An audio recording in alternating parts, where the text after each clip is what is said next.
Magandang araw mga mami. For today's video nga pala ay gagawa ako ng kamote Q.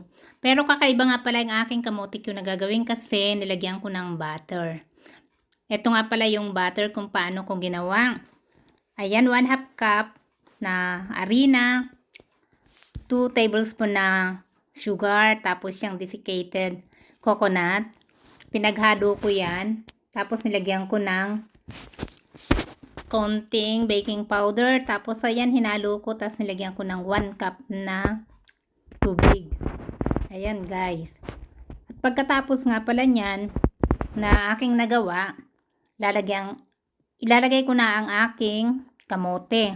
Ang kamote ko nga palang ginamit dyan guys ay sobrang ganda.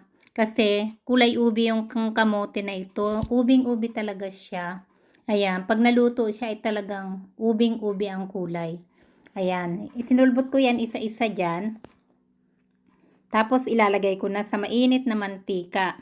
Yung mantika ako nga palang ginamit yan ay hindi ganun karami kasi pwede namang maluto ang kamote kahit kaunti lang ang mantika. Ayan, basta babantayan mo lang para hindi masunog. Ayan guys, isa-isa kong nilagay yan ganyan. Ayan, pagkatapos, luto na yung kabila. Binaligtad ko na yan guys. Tapos, tingnan nyo na lang ulit kung luto na yan. Tapos, pwede nyo nang ahunin. Ayan.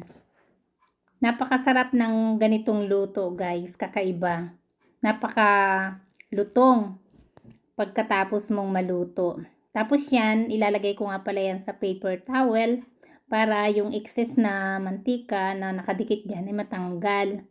At eto na nga, luto na ang aking kamote Q na sobrang lutong at sobrang sarap. Kasi nga yung kulay ay ang ganda-ganda. Thank you for watching. Please subscribe to my YouTube channel. Bye-bye. God bless.